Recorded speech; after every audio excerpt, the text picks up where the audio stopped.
जय श्री राम। आज हम शुक्र की दृष्टि को लेकर बात करेंगे। देखो कुंडली के जो 12 भाव है, हर एक भाव में अगर शुक्र उसको देखता है उस भाव को, तो आपको कैसा रिजल्ट मिलेगा उसके ऊपर बात करेंगे।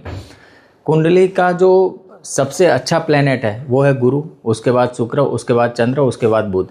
ठीक है, तो जब भी शुक्र कुंडली के किसी भी भाव को देखता है तो उस भाव से रिलेटेड ना, देखो शुक्र किस चीज़ का कारक है, वो नेचुरल आपकी ना वेल्थ का कारक है। तो इतना समझ लो कि शुक्र जहाँ बैठा है, एक तो वो भाव हो गया, तो दूसरा शुक्र जिसको देख रहा है, जिस भाव को, उसकी एक ही दृष्टि होती है 7वीं। जहाँ बैठा है वहाँ से 7वें भाव को देखेगा। मान लो 8th हाउस में बैठा है तो वो 2nd हाउस को देखेगा।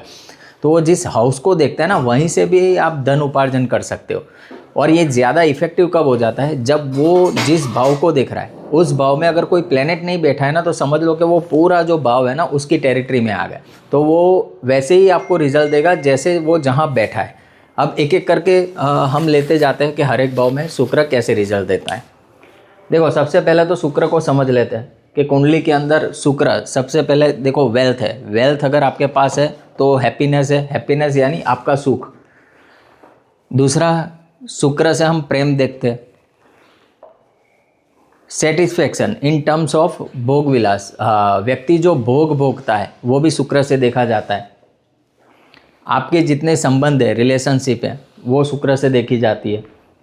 शुक्र और चंद्र दो ऐसे प्लेनेट है ना जिनके साथ आर्ट जुड़ा हुआ है, तो हम ये कह सकते हैं कि वो आर्टिस्टिक प्लेनेट है। तो शुक्र चाहे देखे या चंद्र देखे, या शुक्र जहाँ बैठा हो चंद्र जहाँ बैठा हो, वहाँ पे आर्ट होगा ही होगा। यानी कला, उस व्यक्ति के अंदर आपको कला दिखेगी, कोई ना कोई ऐसी कला छुपी होगी उसके अंदर कि उस कला के ज़रिए वो व्यक्ति पैसा कमा सकता है।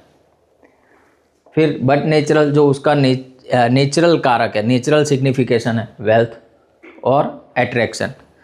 बाकी तो और भी कई सारी चीज़ें हैं, बट अगर हमें किसी को प्रिडिक्शन देना है तो वीनस के जो सिग्निफिकेशंस है उसमें ये जो 6 सिग्निफिकेशंस है उसको हम मेन लेते हैं। अब एक एक करके हर एक भाव में अगर शुक्र देखता है तो क्या रिजल्ट मिलेगा। देखो शुक्र जब आपकी कुंडली के फर्स्ट हाउस को देखता है, ये कब देखेगा, जब यहाँ पे बैठा होगा 7th हाउस में। 7th हाउस से जब शुक्र फर्स्ट हाउस को देखेगा तो व्यक्ति को ना एट्रैक्टिव बनाता है। उसकी आप पर्सनालिटी देखोगे ना, एट्रैक्टिव पर्सनालिटी होगी, लोगों को उसको ना मिलना जुलना पसंद होगा उस व्यक्ति को। वो व्यक्ति हमेशा बन ठन के ही रहेगा, गुड अटायर बोलते हैं ना, एकदम प्रेजेंटेबल व्यक्ति रहता है। उस हिसाब से उसका नेचर बिल्कुल आपको सॉफ्ट मिलेगा, और ज़्यादा ना उसके अंदर वो लवेबल अफेक्शन होता है। यानी वो ना चाहता है कि हर एक को प्यार से बात करे, हर एक के साथ प्यार से रहे, और उसमें वो जो प्रेम के लिए जो प्रेमत्व बोलते हैं ना, वो ज़्यादा आपको मिलेगा। ऐसा व्यक्ति आपको सोशल भी मिलेगा, सोशल पर्सन। अभी आ जाता है 2nd हाउस। जब 2nd हाउस को शुक्र देखता है, कहाँ से देखेगा, जब वो 8th हाउस में बैठेगा, तो 8th हाउस से सीधी दृष्टि उसकी 2nd हाउस में जाएगी।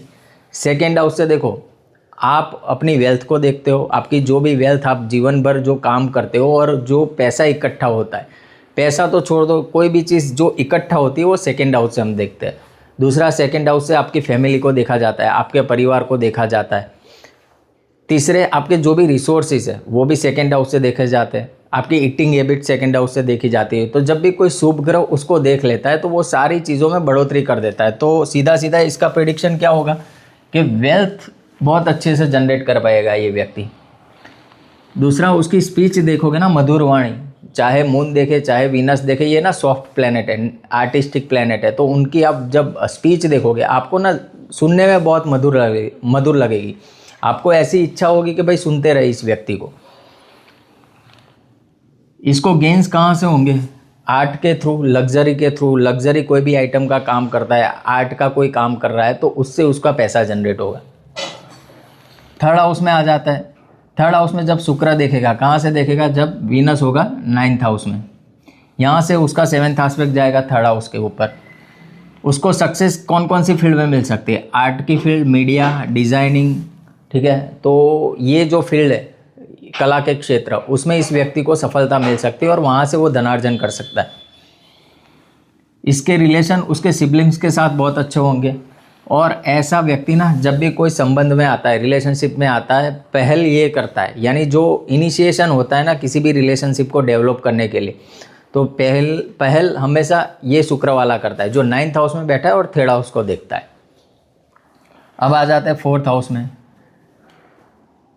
वीनस जब 10th हाउस में होगा, वहाँ से 4th हाउस में 7th एस्पेक्ट से 4th हाउस को देखेगा। देखो यहाँ पे क्या होगा ना, 4th हाउस में वीनस को दिग्बली बोला गया है, तो अगर ये अच्छा है 4th हाउस खाली है तो, क्योंकि क्या होगा फिर 4th हाउस पूरा रूल करेगा वीनस। अगर कोई दूसरा प्लेनेट उसको एस्पेक्ट नहीं कर रहा है, सिर्फ वीनस की दृष्टि जा रही है, तो ये 4th हाउस पूरा किसके कंट्रोल में आ गया, वीनस के कंट्रोल में। तो अभी आपको जो वीनस यहाँ पे बैठता है और रिजल्ट मिलता है ना, वही सेम रिजल्ट आपको इस दौरान भी मिलेगा। ठीक है, तो क्या क्या रिजल्ट हो सकते हैं इसके, एक तो आपकी प्रॉपर्टी के लिए बहुत बढ़िया है, मल्टीपल प्रॉपर्टी आप बना सकते हो। आपको ना सुख आपकी माता से मिलेगा, you will get the happiness from your mother, और पूरी आपकी लाइफ है ना पीसफुल रहेगी, बहुत पीसफुल लाइफ देता है जब भी शुक्र 4th हाउस को देखता है या 4th हाउस में बैठता है तो भी। बट ज़्यादा इंपॉर्टेंट कब हो जाएगा, जब यहाँ पे कोई प्लेनेट नहीं होगा, 10th हाउस में वीनस बैठा है और 4th हाउस को देख रहा है, आपको पीसफुल लाइफ मिलेगी, गारंटेड। अभी आ जाता है 5th हाउस के ऊपर। वीनस जब 5th हाउस को देखेगा, कैसे देखेगा, जब वो बैठेगा 11th हाउस से, 11th हाउस से सीधे ही 7वीं दृष्टि से वो 5th हाउस को देखेगा। 5th हाउस से हम क्या क्या देखते हैं, देखो जब भी वीनस 5th हाउस को देखता है ना, आपके लिए बहुत अच्छा है। क्यों अच्छा है, एक तो जो 5th हाउस के डोमेन है, डोमेन यानी 5th हाउस के डोमेन के अंदर क्या क्या चीज़ आती है, एक तो आपके लव अफेयर्स, यानी जो आप प्रेम संबंध बनाओगे जीवन में, आपकी संतान, आपकी क्रिएटिविटी, आपकी इंटेलिजेंस, तो इन सारों में वो वृद्धि करता है। एक तो है वो प्रेम का प्लेनेट, यानी प्रेम जहाँ से उत्पन्न होता है शुक्र से, वो ही देख रहा है 5th हाउस को, तो बड़ा योग बना लेता है लव मैरिज का। ऐसा व्यक्ति लव मैरिज कर सकता है। बच्चों से आपको बहुत खुशी मिलेगी, और आपका जो नेचर होगा ना क्रिएटिव होगा, आपकी इंटेलिजेंस भी क्रिएशन के बाजू ही दौड़ेगी कि भाई कैसे मैं कुछ ना कुछ क्रिएटिव करूं। ठीक है, क्रिएटिव चीज़ों में ना इसका इंक्लाइनेशन ज़्यादा होता है। यहाँ पे थोड़े प्रॉब्लमेटिक है शुक्र जब यहाँ पे बैठेगा। क्यों प्रॉब्लमेटिक है, वैसे तो यहाँ पे उच्च का बोला गया है शुक्र को, बट यहाँ व्यक्ति अगर संयम में रहता है ना, तो ये शुक्र उसको बड़ा फायदा देता है, जीवन भर उसको कोई मुश्किल ही नहीं आती। और अगर ये व्यक्ति संयम में नहीं रहा तो क्या होगा, क्या प्रॉब्लम्स आएंगी उसको, एक तो डिस्प्यूट्स होंगे, वो जिससे प्यार करता है, गर्लफ्रेंड है, शादी नहीं हुए तो उसके साथ डिस्प्यूट्स होंगे, अदरवाइज उसकी जो लाइफ पार्टनर है उसके साथ डिस्प्यूट्स होते रहते हैं। Disease from desire of love, कोई व्यक्ति ज़्यादा वो भोग विलास करता है तो हो जाती है ना बीमारियाँ, वो 12th हाउस शुक्र वाले के लिए थोड़ा सतर्क रहने की ज़रूरत है, और उसके चलते लीगल डिस्प्यूट्स में भी आ सकता है। ये ज़रूरी नहीं कि ये होगा ही होगा, अगर व्यक्ति संयम का पालन करता है तो ये सारी चीज़ें कोई नहीं होगी, और यहाँ पे बैठा शुक्र उसको बहुत अच्छा रिजल्ट देगा। बट अगर संयम की पालना नहीं करता है तो ये सारे प्रॉब्लम्स उसको हो सकते हैं। अभी 7th हाउस में जब शुक्र देखता है, कैसे देखेगा, जब वो बैठेगा यहाँ पे 1st हाउस में, सबसे पहले तो उसको गुड लुकिंग लाइफ पार्टनर देगा। उसकी जो वाइफ होगी ना बहुत अच्छी, दिखने में बहुत अच्छी होगी, उसकी पर्सनालिटी भी अच्छी होगी, उसको मैरिटल हैप्पीनेस मिलती है, शादी से सुख। गेन्स थ्रू बिजनेस, और बिजनेस भी किस चीज़ का, कोई क्रिएटिव चीज़ का, लग्जरी चीज़ होगा। अगर ये व्यक्ति बिजनेस करता है तो उसको अच्छा से अच्छा लाभ हो सकता है। बट जब शुक्र विवाह के घर को देख लेता है, या तो फिर विवाह के घर में बैठ जाता है और व्यक्ति संयम की पालना नहीं करता है, तो ये एक्स्ट्रा मैरिटल अफेयर्स भी करवा सकता है। यहाँ पे संभलने की ज़रूरत है, बाकी सारी चीज़ें बहुत अच्छी है जब 1st हाउस में वीनस बैठता है तो। अब आ जाता है 8th हाउस में वीनस का एस्पेक्ट कैसे काम करेगा। उसके लिए वीनस यहाँ होगा 2nd हाउस में, 2nd हाउस से 8th हाउस को देखेगा। ये देखो ये 8th हाउस भी सीक्रेटिव चीज़ों का है, तो बड़ी पॉसिबिलिटी है कि व्यक्ति के सीक्रेट लव, गुप्त प्रेम जिसको बोलते हैं ना, गुप्त प्रेम संबंध, वो हो सकता है यहाँ पे। उसको वेल्थ मिलेगी उसके इन-लॉज से, उसके ससुराल पक्ष से उसको पैसा अच्छा मिलेगा। ऐसा व्यक्ति ना फिजिकल रिलेशन में बहुत इंटरेस्ट लेता है, more interested into physical relations, और उसी के चलते कभी कभी क्या ना चक्करों में पड़ के अपना खुद का नुकसान करवा लेता है, और अचानक से लाभ भी मिलते हैं। अचानक से लाभ की स्थिति कब बनेगी, जब यहाँ पे बैठा शुक्र अगर खुद की राशि में है, यानी स्ट्रांग बैठा हुआ है, और जुपिटर कहीं से उसको देख रहा है या तो 8th हाउस को देख रहा है, तो क्या होगा, यहाँ से आपको फ़ायदा ही होगा। फिर यहाँ पे जो शुक्र की दूसरी चीज़ें हैं ना जो अच्छी नहीं है वो संभल जाएगी। उतना नुकसान नहीं करेगी आपको। अभी 9th हाउस में एस्पेक्ट देखते हैं वीनस का, कैसे आएगा जब वो 3rd हाउस में होगा। 3rd हाउस से सीधा वो 9th हाउस को देखेगा। बहुत अच्छा है जब भी 9th हाउस को शुक्र देख ले, क्योंकि क्या है ना, भाग्य में धन की वृद्धि हो गई, यानी आपका जो लक है ना वो एनहेंस करेगा। आपको जब जब भी पैसों की ज़रूरत होगी, 3rd हाउस शुक्र अगर आप लेके बैठे हो, आपको पैसे मिल जाएंगे, निश्चिंत रहिए। आपको सपोर्ट मिलेगा आपके फादर और टीचर से, आपके जो गुरुजन है, आपके पिता है या पिता तुल्य ऐसे बुजुर्ग घर में, उनका सपोर्ट आपको अवश्य रहेगा, हरदम रहेगा। लाइफ के हर एक टाइम पे आपको वो नॉलेज, वो गाइडेंस मिलता रहेगा। फॉरेन ट्रैवल के लिए बहुत अच्छा है, ये फॉरेन ट्रैवल करवा सकता है जब भी 9th हाउस को शुक्र देख लेता है। तो गेंस कहाँ से होंगे आपको? स्पिरिचुअल प्लेसेस से, जितने भी धार्मिक जगह है वहाँ से आपको गेंस हो सकते हैं। अब आ जाते हैं यहाँ पे 10th हाउस में। जब शुक्र 10th हाउस को देखता है तो उसके लिए 4th हाउस में बैठा होगा। ये पराशर जी ने बोला है दिग्बलीय शुक्र, बहुत अच्छी स्थिति है। यहाँ पे व्यक्ति अपना करियर आर्ट में, फैशन में, होटल में, मीडिया में, यानी जितनी भी लग्जरी चीज़ है उनमें बना सकता है। और वो जो भी काम करेगा ना उसमें वो पॉपुलर होगा, लोगों की सराहना पाएगा ऐसा व्यक्ति। उसको गेंस फीमेल्स से होते हैं, अपने आसपास जितनी फीमेल्स होगी उससे उसको गेंस होंगे, यहाँ पे भी और यहाँ पे भी, 11th हाउस में भी। अभी 11th हाउस में जब शुक्र देखता है उसकी बात करते हैं।